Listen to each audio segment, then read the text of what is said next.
Comrades and friends, it's a tremendous honor and pleasure to greet you all and welcome you to the CPI conference happening this weekend in Texas. I had the tremendous honor and pleasure of being at the CPI gathering last summer on the East Coast, sending a warmest greetings and solidarity to all the comrades there and to all the new ones who are gathering today. A warm greetings and welcome. And so sorry I can't be with you this weekend. It's my daughter's first birthday. But it's a beautiful winter day here in Vermont, and it's also lambing season. So I don't know if you can see behind me, we have 2 new baby lambs that were just born 2 days ago on the farm. We're sending all of our love from here to you all. Now is a very important time for the anti-imperialist movement to be together, to be united against US, EU, NATO imperialism. Right now, it's a very dangerous situation. We must stand in full solidarity with the Lugansk and Donetsk People's Republics. We must stand together against dollar hegemony. We must stand against these brutal sanctions that have been levied against Russia and Belarus. We must stand together, united against the warmongering coming out of Washington and Langley. We have to stand united against the fear-mongering, the McCarthyism, the Russophobia that's taken hold of the right and, of course, of very big parts of the left. We must rid ourselves of the Democrats and Republicans. We have to free America from the neoliberal empire. And I'm looking so forward to seeing you all soon. I send, of course, warmest greetings and congratulations again for an amazing conference. I hope it's extremely successful. And, of course, I'm announcing now to you all, I will be running again this year for public office here in Vermont. We'll be running a very strong communist ticket, a strong anti-imperialist, pro-worker and farmer ticket against the Democrats and the Republicans for the liberation of the workers and the farmers here, an end to US empire, abolishing NATO, and for us to enter in a new period of solidarity with countries around the world, strengthening our ties with the countries that are currently fighting against US hegemony, against dollar hegemony, and hopefully will usher in a new world, a world where we all can enjoy the solidarity and the friendship of all the peoples. Once again, sending you all deepest greetings, congratulations, warmest wishes, and I look forward to seeing you all soon together, hopefully at another CPI conference to come in the summer. And once again, anyone is more than welcome to come up and visit our beautiful farm here in Vermont. And I look forward to being with you all in person soon. And take care. Have a wonderful weekend. Be healthy and safe. And long live CPI. Hey everybody, it's Max Blumenthal. Just wanted to send a quick message of support to my friend Caleb Maupin, who I've known for several years now, working together in the media. Caleb is under attack. He has had his personal Twitter account labeled as Russian state media. The company he works for has been banned internationally by the major social media platform.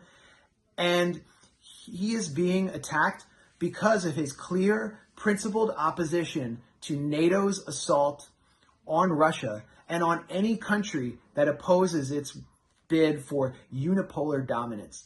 Because of his anti-imperialism, Caleb was one of the first people I knew in the American left who was organizing and genuinely mobilizing people going out into the Occupy tents against the assault, the U.S. assault on Libya, at a time when most of the American left was actually celebrating it.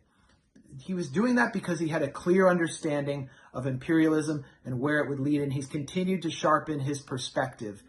And that's what makes him such a threat to the current order. And that's what makes this conference so important, because at a time of unprecedented chaos, division, and simply ignorance within the American left, or what Caleb correctly calls the synthetic left, there needs to be an alternative.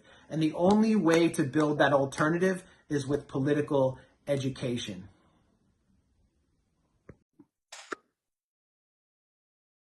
Hi, everyone. I'm Tara Reade.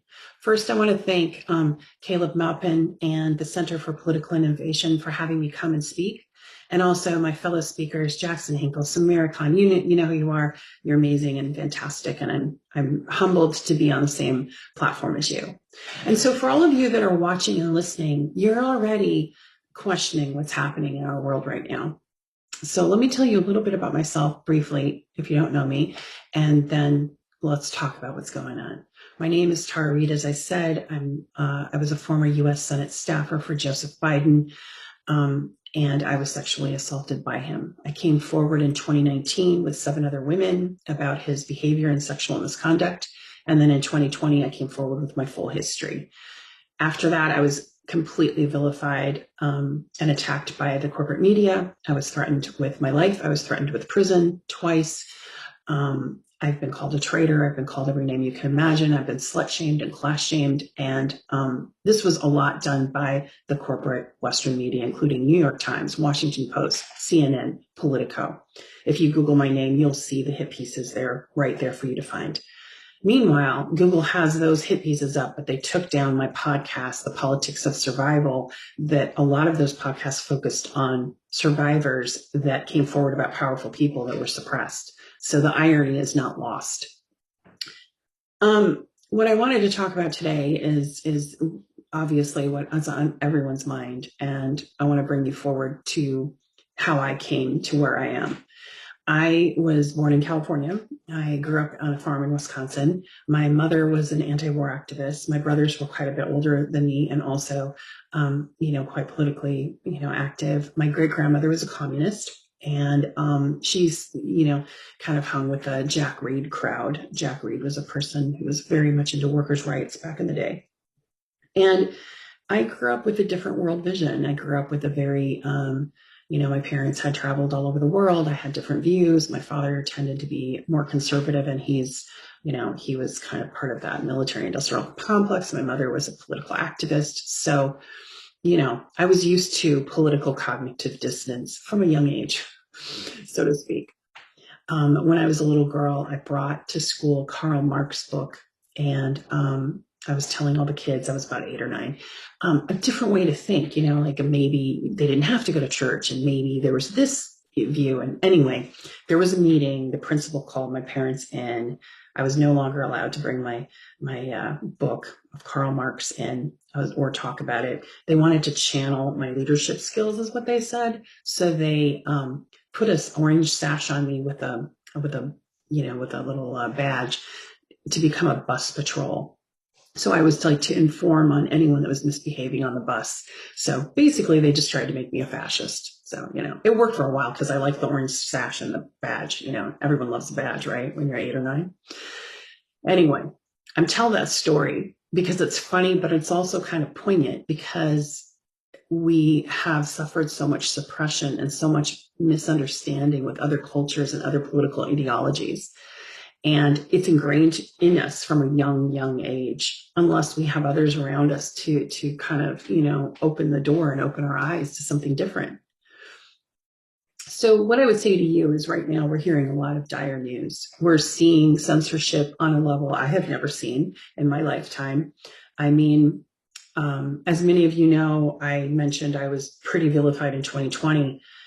I went to RT, who became an oasis for me of support because I knocked on their door I'm a writer and I wanted to, write some op-eds. They accepted them. I worked for them for about 1.5 years freelance. And then also they produced a podcast called The Politics of Survival, where I was able to raise the voices of sexual assault survivors and other cultural icons and different people that were doing creative work that had different points of view, not just through a Western lens. And unfortunately, as you know, that was taken down from Spotify and taken down from Google. And RT has been censored and has been, discontinued. And I have watched my colleagues get vilified on social media. I've watched their personal accounts be labeled state-run media.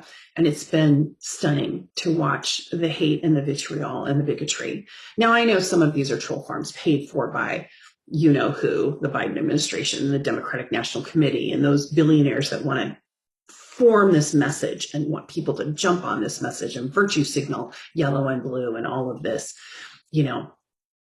But I'm here to tell you how dangerous that is and how a singular voice will simply manufacture consent and lead us to ruin economic ruin, and possibly World War III, and possibly nuclear annihilation if we're not careful. As citizens, this is the moment in history. We have to stand up. We have to stand up against censorship, speak out against it. And I will say clearly, because I'm being asked, and I was asked by a couple of journalists demanding that I denounce Putin or Russia. And I said, no, I will not. I stand with my Russian brothers and sisters. I understand from the point of history why they're engaged in this military conflict. I stand with RT. I stand with my colleagues from RT. And the reason I do is because it's the right thing to do. And the reason I do is because I actually do believe in freedom of the press. I actually do believe in freedom of speech. And I hope you do too. And it's hard and it's scary sometimes to stand up. As I mentioned to you, I have had death threats. I have been called a traitor. I've been threatened with prison. All because my ideas are not the same as is being fed to us. Force fed, actually, I would say, by corporate Western media. The reason I have my opinion about Ukraine is because I don't believe, like many of you here, that this started 14 days ago. It started 8 years ago. It started when 14,000 people were massacred. It started with the Maidan in 2014 when that Julian Assange and WikiLeaks reveal the war crimes that NATO and America took place in an American-backed coup of Ukraine, the Ukrainian government at that time, one of the masterminds being Victoria Nuland. Now they were trying to deny that there were biolabs, and they were trying to call it Russian disinformation or QAnon conspiracy or something. Then 2 days ago, Victoria Nuland actually testified that yes, there were biolabs. Of course, they're still trying to blame Russia. But what I want people to really look at, the nuance of this is because they're censoring our media so heavily, how will we ever know the truth? How will we ever know why and how much money was spent on these bioweapons and what their intent was? But it doesn't answer a question for me. It answers a question of why there was a sense of emergency for that military operation that Russia embarked upon. Do I want to see people dying? No. Do I want to see people bombed? Of course not. I'm anti-war. I'm anti-imperialist. That's how I've always been. I do not think that it's the answer to anything. However, we'll never know the answer to this question. By going in when they did they prevent a bigger massacre? Did they prevent a bigger disaster? We should be able to have this conversation. We should be able to ask these questions without being censored, without being banned, without being threatened with prison. It's ridiculous that we cannot have a conversation as citizens in our country that's supposed to be about democracy and freedom. That is why you're here today.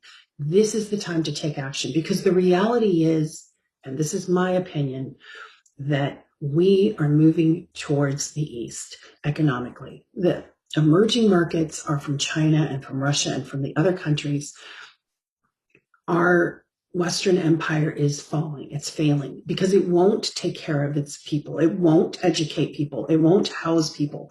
You know, our system, the capitalist system, is destroying the fabric of our country.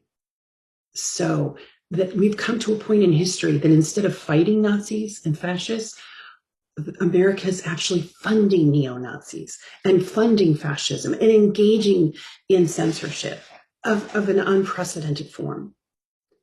So I'm not here to try to change your mind. You all have your own. I'm here to say, listen to these different points of view, read critically, think about what your role is as a citizen and how we can push through the problems that we're having. Because the reality is the world is changing and the economic fabric is changing. If we engage in World War III against Russia, if we engage in that horrible reality, that horrible movement towards manufactured consent, it will be the ruin for generations. It might be the end of humanity itself. So we have to speak seriously about these issues and carefully. And we also need to push back on the censorship. Western corporate media, if we do enter into World War III, in my opinion, they are complicit with trying to fan hysteria and fan bigotry and hate towards Russia. So again, I will reemphasize, I stand with the working people, the working citizens that are suffering under the boot of the elites right now. I am with you. I am with them. I stand with RT, and I hope that they come back, and I hope that they can be a voice again and another lens that we can look through to see things. I stand with my colleagues that are being vilified and deplatformed and censored, like Oliver Stone, Igor Lopotnik, Caleb Maupin, Lee Camp, and others.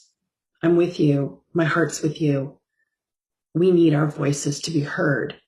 And I stand with the Russian people who are suffering right now because of Western bigotry and hate. I am standing with my cousins who are Russian. I'm standing with my friends who are receiving hate and vitriol every day because of where they were born. And it's not right, and it's not fair, and it's not okay. I also feel sympathy for the people of Ukraine that are being victimized by a system, a military-industrial complex that is destroying their lives as well. None of this is okay. And we must use this point in history to change it. So I encourage all of you to take action however you can to get your voices heard and to move forward. Thank you so much for listening. Thank you so much for having me. Let's begin. Esteemed leader Caleb Maupin, brothers and sisters, comrades and friends, I bring you the fraternal greetings of the Workers' Party of Britain and commend you on your fortitude and perseverance in going ahead in these extraordinary circumstances with your important conference in Austin, Texas. I have myself spoken there 20 years ago about the then sanctions regime that was killing Iraqi children, one every 7 minutes before they were old enough even to know that they were Iraqis. I'm not sure when I'll be able to return to Austin, to Texas, to the United States, but it is an honor to be with you on this auspicious occasion. I wish you a peaceful and productive conference.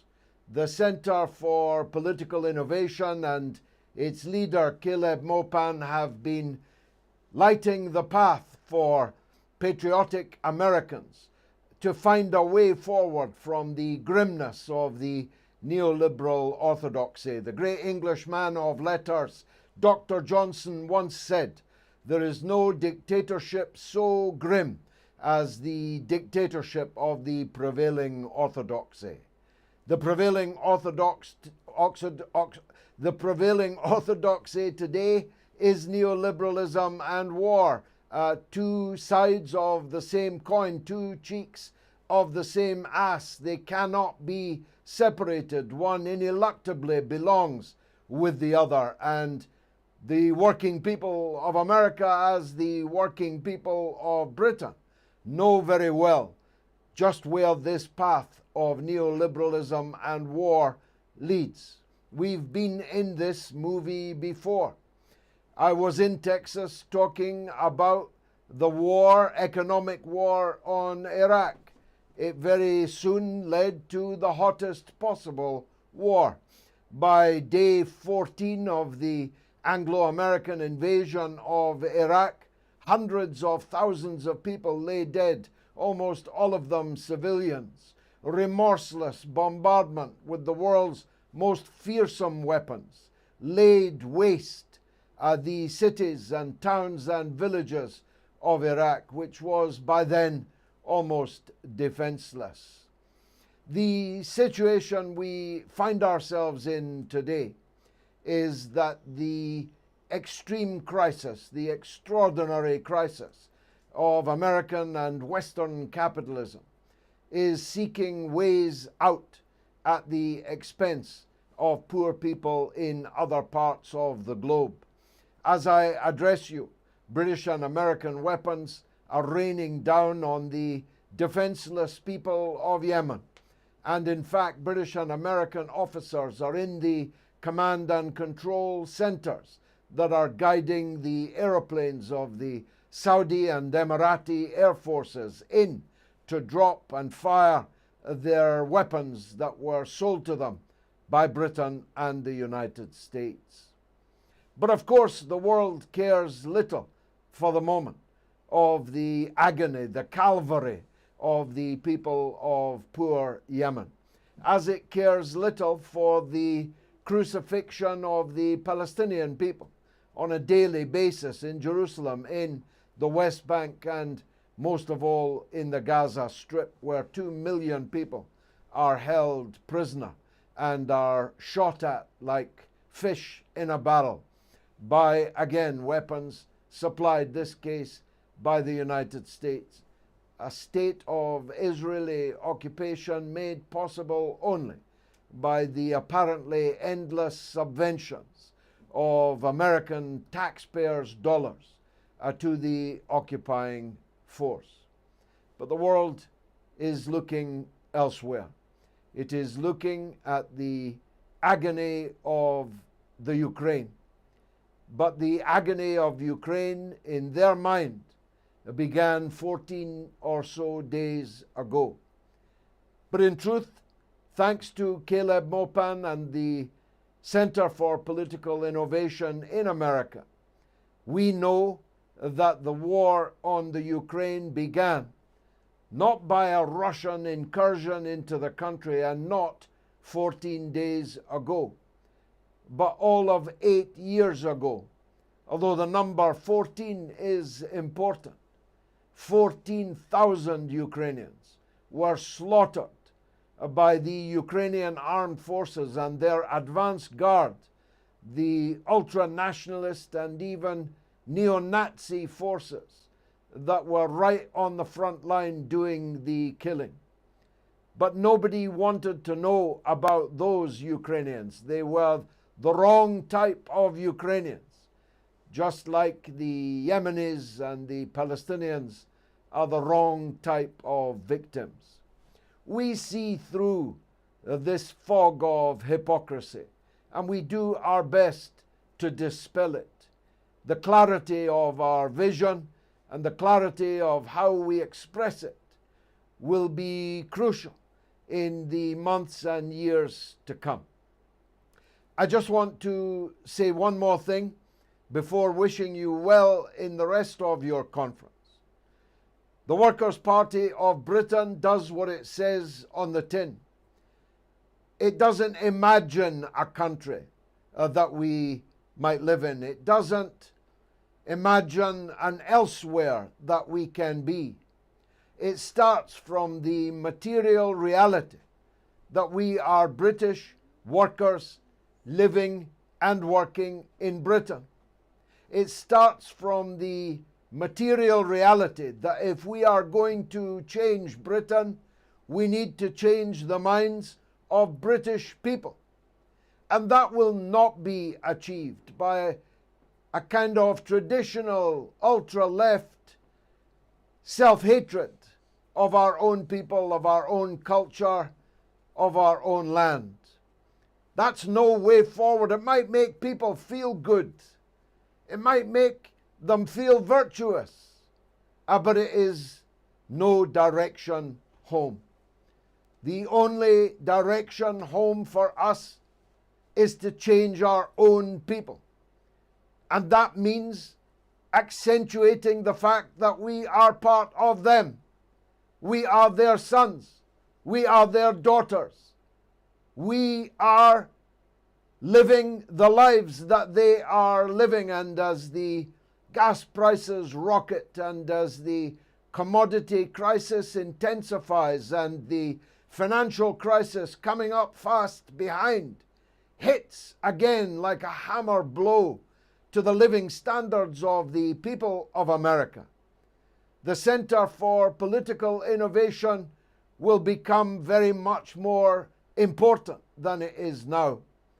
And your role in founding and building it will be writing itself into history. In the end, you know, it's only the workers that are the real patriots. The others have other lands. They have other flags. They worship the color of money. not the multicolored population of their own country. We, on the other hand, have nowhere else to go. We must make a better America, a better Britain. And that way we are clear about. As Rosa Luxemburg 100 years ago said, the future is socialism or barbarism. And it's our task to persuade our compatriots of that. A salute to you all, comrades and friends. I wish your conference all the best, and I hope one day to meet with you in person. Thank you very much for allowing me this moment or two of your time.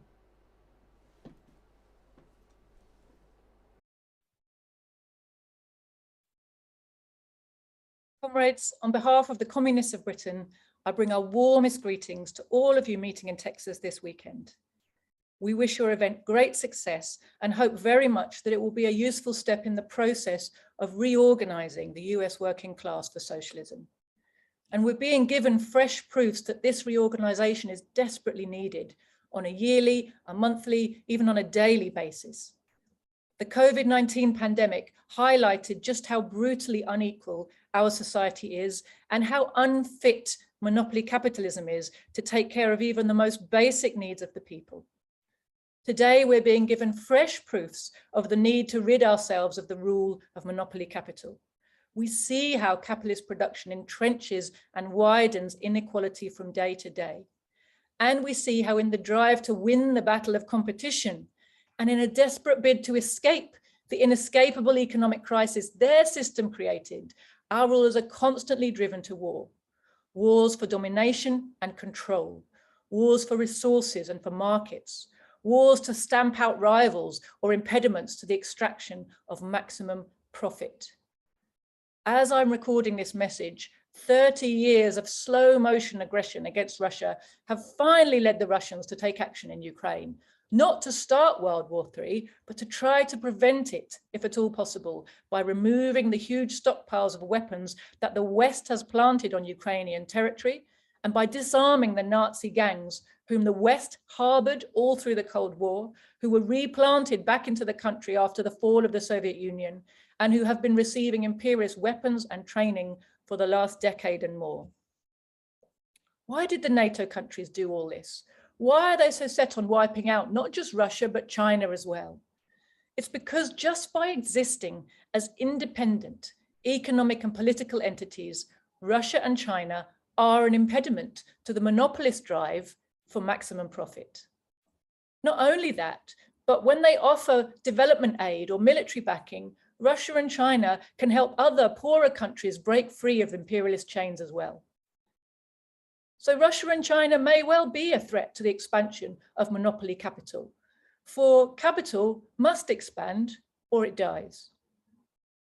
But what they're not a threat to is workers, not in Britain, not in the USA, not anywhere else. Our interests are not the interests of our rulers. In fact, our interests are diametrically opposed to theirs. Our interest is in the weakening and the destruction of the rule of the monopolists, whose colossal power stands on 2 feet. One of those feet presses down heavily on the oppressed countries, but the other is planted here at home. The same drive for maximum profit is what pushes down our wages and our pensions, forces us to work longer hours for worse pay, destroys our public services, prices our children out of education, or leaves them with a mountain of debt they'll be servicing forever. The same drive for maximum profit is what forces the closure of factories and the moving of production to where land, materials, and labor are cheap and profits high. The same drive for maximum profit is what makes our governments treat a health crisis as a business opportunity, following the path that is most advantageous to monopoly capital, rather than the one that saves the most lives and brings the pandemic to a quick and effective close. The drive for maximum profit is what leads to unemployment, to homelessness, to hunger in the midst of plenty, to the rampaging of preventable acute and chronic diseases, to environmental degradation, to racism, and to war. Only planned production can solve these problems, which all seem so intractable while the monopolists remain in power and the wealth of humanity remains concentrated in their hands. And only class politics can organize us to be able to fight effectively to achieve a socialist society with a planned economy, to free the people of the United States from the rule of the neoliberal empire, the rule of the rampaging monopolists, the market fundamentalists. Workers must organize and they must unite the maximum possible numbers on the basis of their class. They must study and learn from the works of the founders of scientific socialism, and they must take every opportunity to popularize the core messages and connect them with the wider working class. Our enemy is strong, but ultimately, with the power of truth on our side, with science, with organization, and with numbers, we are stronger. In the words of Karl Marx and Friedrich Engels in the Communist Manifesto, let the ruling classes tremble at a communistic revolution. The proletarians have nothing to lose but their chains. They have a world to win.